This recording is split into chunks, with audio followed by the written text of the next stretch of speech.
Good day, good day, good day, and welcome to the Trash Picture Show. I am back with the last two figures that gorgeous lunatic from New Mexico, Jen Mitchell, sent me for Christmas. Today we are looking at the Hasbro Marvel Legends, Marvel's Darwin, and Marvel's Siryn. These are actually from the same line, and when you collect the entire line, you get a really cool Build-A-Figure Bone Breaker, but I digress. Let's have a look at the figures first of all. First off, you have Darwin. Darwin's an interesting kind of character because he is, by his name, adaptable. He is the antithesis of evolution. He can adapt to any given situation, and he is pretty badass. If you've read any of the comics, Darwin is incredibly clever, but he's also incredibly empathetic to those around him. He does realize that in order to survive, you can change certain aspects of your body and such forth, but you also need to be able to adapt to the person you're dealing with. And that's the cool thing about him. He looks freaky, he looks scary, but he's actually one of the most genuine and human of the X-Men, I think. Darwin did make a live-action appearance in X-Men First Class. He was played by, and I hope I'm not butchering the name, Eddie Gatiji, and that's who's actually going to be playing Mr. Terrific in James Gunn's Superman. Yeah, sadly the character is killed off very quickly in that movie, and he doesn't really get to display his powers that much. So I think they done the character an injustice in that movie. But yeah, that's enough about the character. Let's have a look at the figure. So first off, collector-friendly box. That's always a winner in my book. You've got the Marvel Legends series there. You have X-Men there, Marvel's Darwin. Flip to the side, nice comic book image. Flip to the back, larger version of that image. And here is the blurb. True to his name, Darwin has the power to adapt against any threat, be it Siryn volcanic heat or the cold vacuum of space. Flip down there and you have Bone Breaker. In the series you have Wolverine, Siryn, which I also have, Marvel's Havoc, you have Marvel's Vulcan, you have Maggot, Marvel's Darwin, and Sabretooth. So yeah, that's Darwin. So let's have a look at the other figure in the packaging. We have Marvel's Siryn. Again, another interesting character. I do enjoy the fact that we are getting a couple more Irish characters turning up in more media and such forth.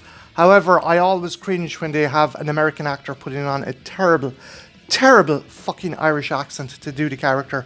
I think if they're going to cast an Irish character, have an Irish actor. If you were going to cast Siryn, I would have probably gone with Saoirse Ronan back in the day, but she's a bit old now. If I was going to cast her today, maybe go with Alicia Weir from Abigail. She'd be the perfect choice if you ask me. But again, here is the packaging. Marvel Legends. There is Siryn in the packaging. Go down to the logo there and flip it to the back. And here's the blurb. Inheriting mutant sonic scream from her father Banshee and Ray's Briar criminal uncle, Black Tom Cassidy, Teresa Cassidy, forges her own heroic path with X Factor as Siryn. And again, same as before. So yeah guys, I am going to pause the video here, and when I come back we'll have a closer look at these figures. Don't go anywhere, I shall be right back. And we are back, and here is Darwin and Siryn both out of their packaging. So before we look at any of the accessories on any of the characters, let's have a look at Siryn first. So really nice face sculpt. That is a gorgeous face sculpt on that figure. She looks like a proper Colleen, alright, with the red hair.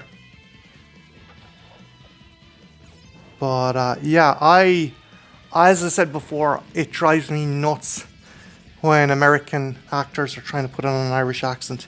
Please, if you're casting her or any other Irish character, please get an Irish actor. Shannon, why can't you say you like my hat? Why can't you say you like my suit? For the love of Jesus, just get an Irish actor, please. But yeah, the sculpt is really nice in the face. The colouring is really nice. I like the addition of the soft material for her kind of cloak. Going down, just a solid green and yellow. And yeah, it's a really nice sculpt on this figure. Really cool sculpt. Articulation wise, there is good articulation in the shoulders. In the arms, it's a bit stiff. I'm not going to lie, it's a bit more stiff than I'd like. And with the soft material, I'm going to have to maybe use the hairdryer rather than warm water because I don't want to mess up the cloak.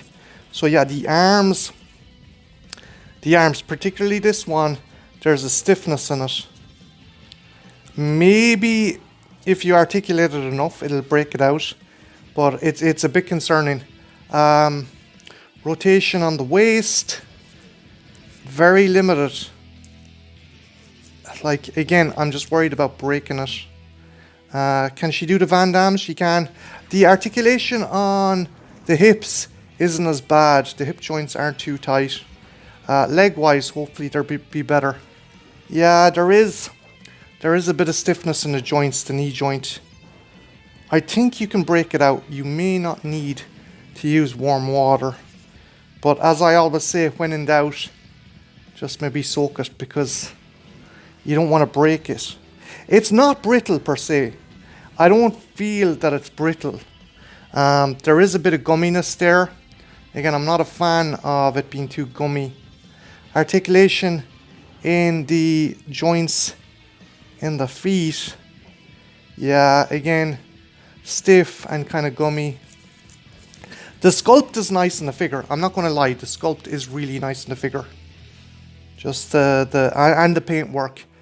But the plastic, just for me, there is a bit of stiffness there, and there's gumminess in some sections. So I don't think I'm going to break any of the limbs in the figure, bar maybe the kind of swivel in the torso. There is something very rigid about the torso here. It just, and you're not going to want to kind of turn it a full 360, but at the same time, I think it'll limit your options in posing. Again, nice figure, nicely sculpted, nicely painted, just the articulation isn't the best. Accessory wise, she does come with these two interchangeable hands. They're kind of for flying or gripping or grabbing. So yeah, it's a nice figure. It's just, I think it's a bit let down by the articulation and the stiffness.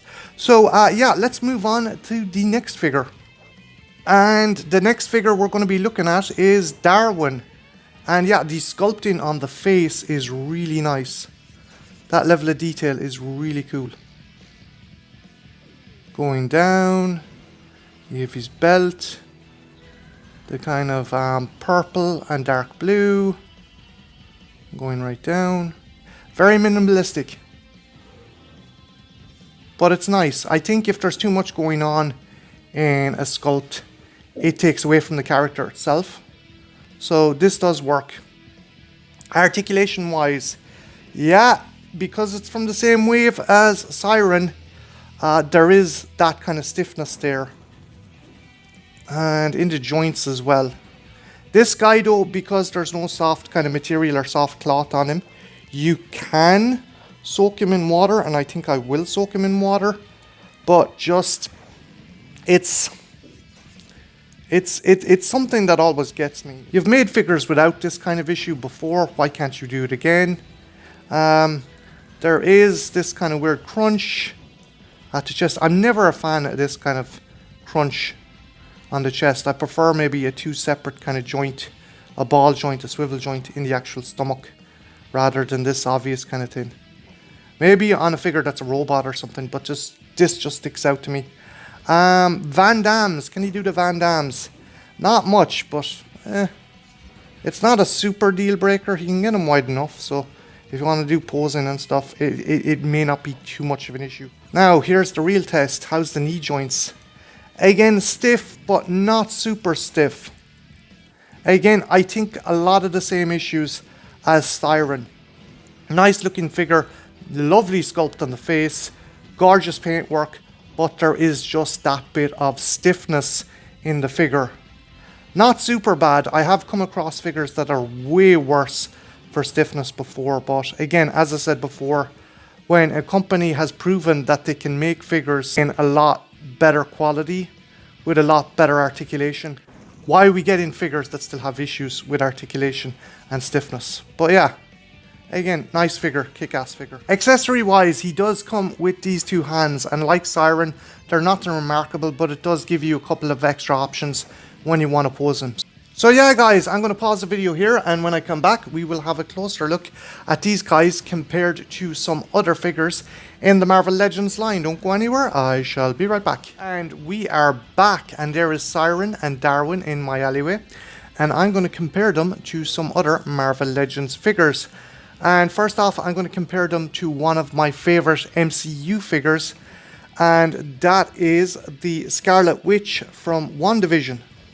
So I'm going to put Wanda next there to Siryn and just have her straightened up a wee bit.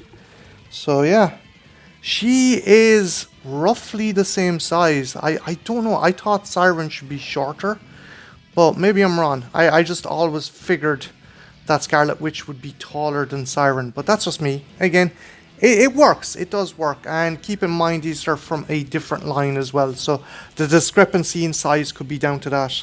And so the more notable members of the X-Men aren't left out. I'm going to put my X-Men 97 Storm next to Darwin. And yeah, that scales up well. That does make sense, because it's Storm, she's tall, she's beautiful, she's Amazonian, and she would scale up to someone of Darwin's size. Yeah, kicks ass, absolutely kicks ass. So yeah, the two figures, all in all, sculpts are really nice, paintwork is really nice.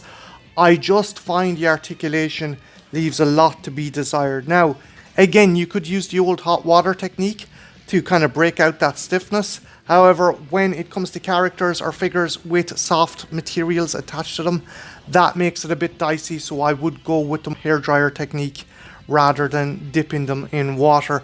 But yeah, all in all, they're solid figures, they're nice figures.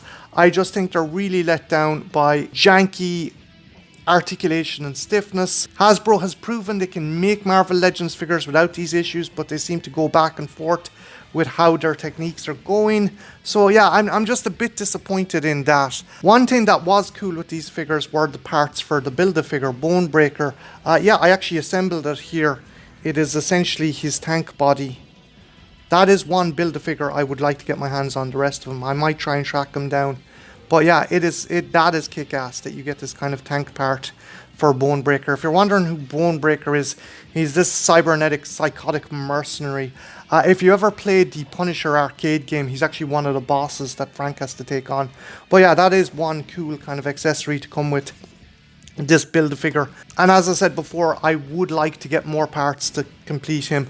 But yeah, guys, what do you think of these figures? And yeah, if you've collected Marvel Legends, what's your favourite Build-A-Figure that has come with them? Let me know in the comments below. And yeah, my name's Martin, this has been the Trash Picture Show, and have a good one. Take care. Bye now.